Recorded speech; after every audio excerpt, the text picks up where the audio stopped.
Interactors are going to be giving us now a wordless sketch I have here. A tramp in the park. I know nothing about this. A tramp in the park and a wordless sketch. The Interactors. Action.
See our friends from the QV here with us as they are tonight. We like to think that we give them support and mentoring and that they can take something from us, and I've got something to say to them. When you move on to your later lives, guys, I'd like to offer you some advice. Two words only, which I think will open many doors for you as you go through life. Push and pull.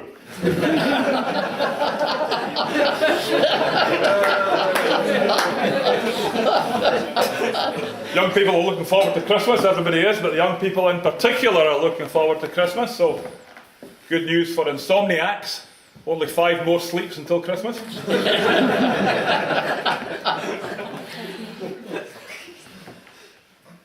Here's one for you. How did Mary and Joseph know that the baby Jesus was 6 pounds 7 ounces?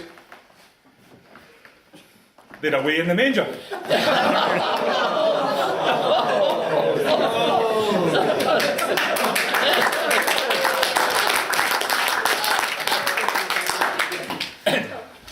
Our next act this evening, our next artist, is going to give us some wit, sardonic humour and repartee, and that's that cheeky chappy, David Chisholm. David asked me before he came up this evening if he should say the deja vu joke, but I said you'd heard it before.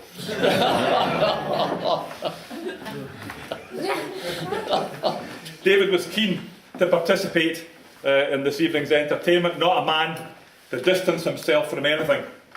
Far from it. It's getting a bit cleverer there, isn't it? Yeah, not so much a cracking joke, but that's good. I did have lots of jokes about chemicals and the periodic table, but I really thought that was a way above my ability to understand. Give it up for David Chisholm.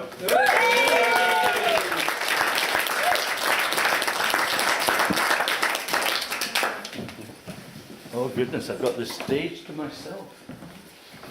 So what I want to do is just sing 2 very short songs. And they are related, but slightly different. My granny went down to the cellar to see where the gas leak might be. She struck up a match to see better. Oh, bring back my granny to me.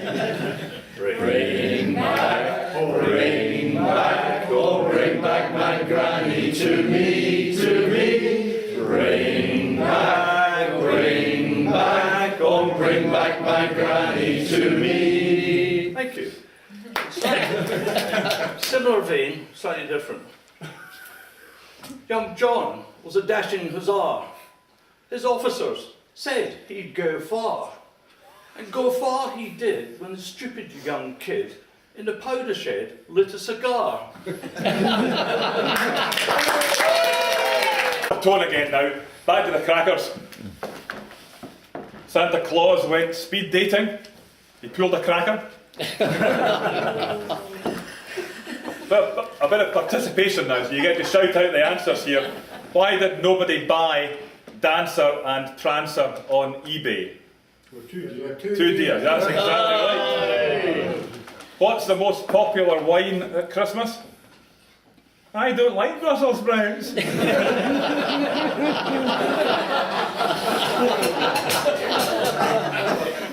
Why are Christmas trees from the Rock Bank of Scotland crap? They've got no branches.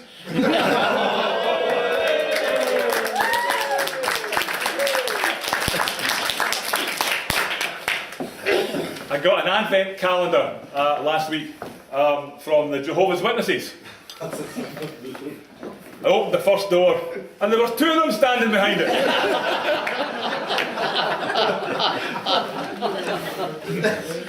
It's the interactors again, I think, next up. Is that right? We'll talk for a bit longer. We've got someone still getting dressed.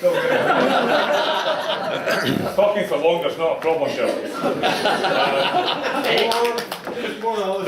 The sketch that they're going to do, I think, is called Robin Hood. My wife Leslie and I went to a factory.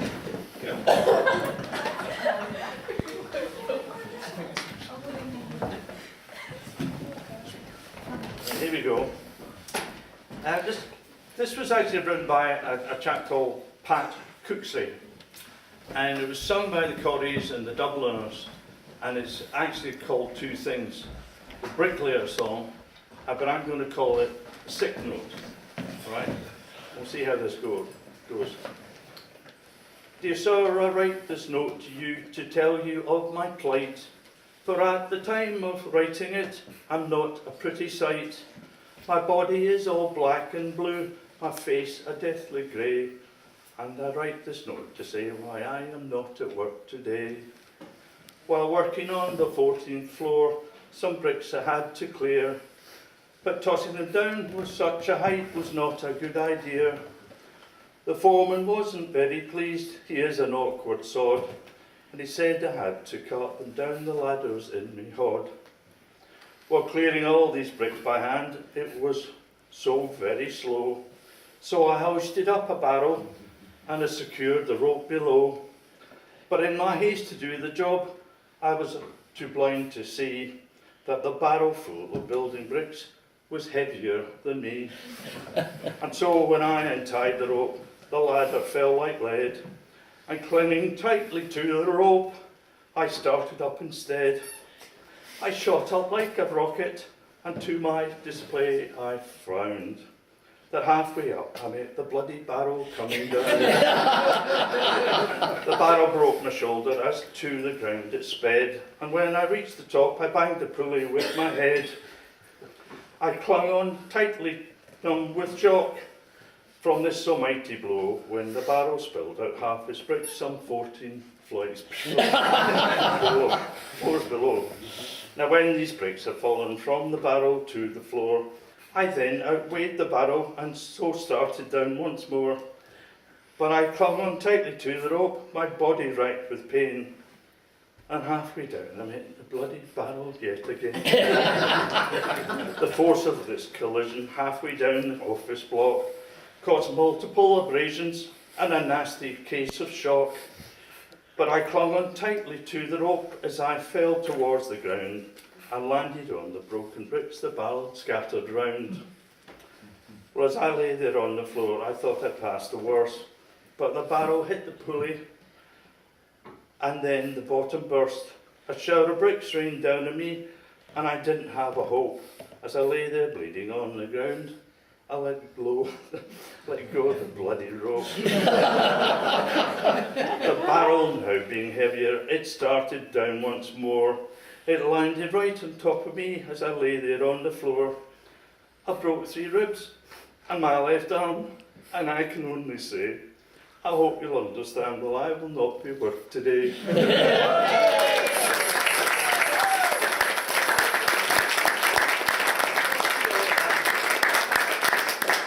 So Alistair, if the youngsters want to come up, and I'll do my other song afterwards. Fantastic, that'd be great. Thank you.